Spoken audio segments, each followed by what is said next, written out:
A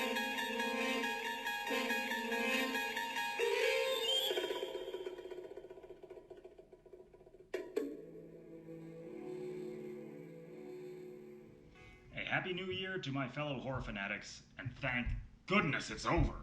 2020 was one hell of a jog, but we made it. We are in a new year now, 2021. It's over. Hopefully, this coming year will be better to us than the last one was. I, of course, spent my New Year's Eve and New Year's Day watching The Twilight Zone. The annual marathon has been a ritual for me ever since childhood, and now more than ever as an adult, I truly appreciate not just how telling the episodes were of the social climate of their times, but more than anything else, Rod Serling's unimaginable talent as a writer and a director. And that is the purpose of this particular retrospective analysis, as I want to look back at a personal favorite episode of mine that I had discussed previously on the House That Screams podcast. The episode is The Dummy. This came from the third season, and it starred veteran character actor Cliff Robertson as Jerry Etherson, a troubled ventriloquist who is having a few issues with his little wooden counterpart. At first glance, this episode seems to be your generic story about a possessed evil doll, and that's how I perceived it as a child. But now, with greater perspective, I look at this and see this episode as really probably one of the best examples of Rod Serling's genius in his writing, because this is not a story about a possessed doll. It's a story about mental illness. And not even of the multiple personality variety, but simply of anxiety, paranoia, fear, and possibly even alcoholism.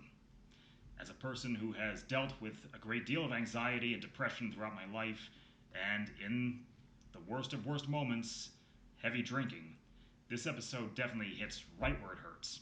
And that's why I want to take a good long look at it and give my explanations for why I think that this is Rod Serling speaking not about the supernatural, but just sheer personal trouble. Let's move on. Our first indication that there's more than just a man and his doll at work is when Jerry returns to his dressing room, and there, as he goes for a drink, we see Willie seeming to watch him and Willie's head spin in the mirror, but never actually physically see it happen. It's only when Jerry is sitting up from his drink. So could this all be a supernatural event? Or is this just a delusion happening in his own head as he's looking at his own reflection? This is a technique that was also used by Stanley Kubrick in his adaptation of The Shining.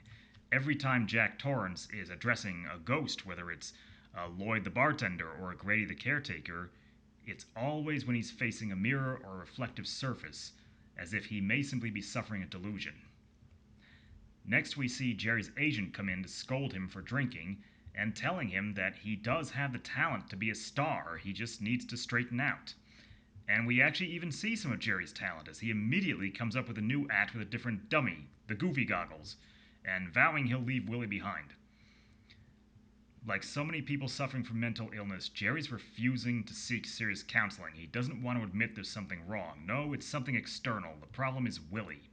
And he thinks maybe just making a superficial change will make the problems go away. But we find out that he hasn't changed, as demonstrated by his refusal to fulfill a manager's request to mingle with customers after his act, and even shrugging off showgirls who try to flirt with him. It's going to take more than just a cosmetic change like using a new dummy to be able to move on, which Jerry soon learns as he attempts to leave the nightclub, only to feel Willie's presence still with him, to hear Willie's voice and see images of Willie following him.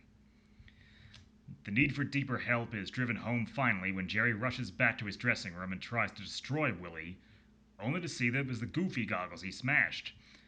Again, is this, an actual supernatural event? Did Willie somehow switch places with Goofy Goggles?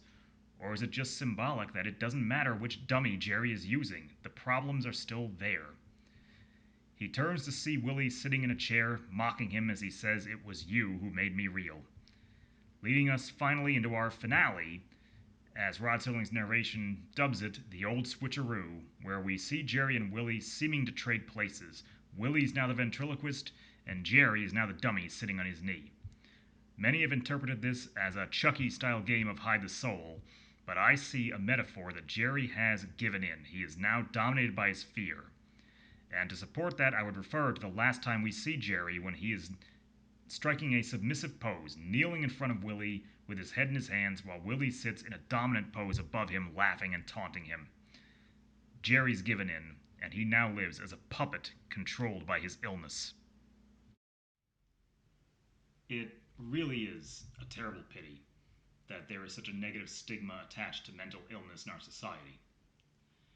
Because those words just evoke images of padded rooms and straitjackets, and that renders a lot of people who really do need help so unwilling to seek it, so afraid. And mental illness does not have to mean that you're a monster, that you're going to be locked in a dungeon like Hannibal Lecter.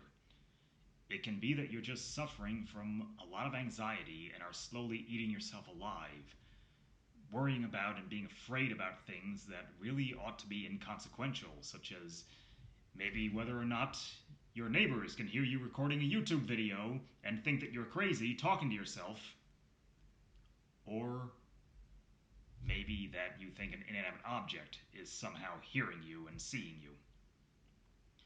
So, as a closing statement, I want to once again praise Rod Serling's genius as a writer.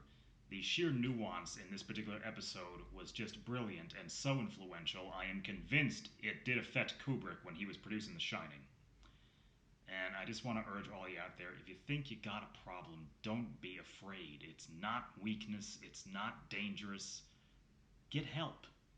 Because I've been there, and I deal with it too. I think we all do. So I hope you enjoyed this video, and I hope you will continue to stick around with me in 2021.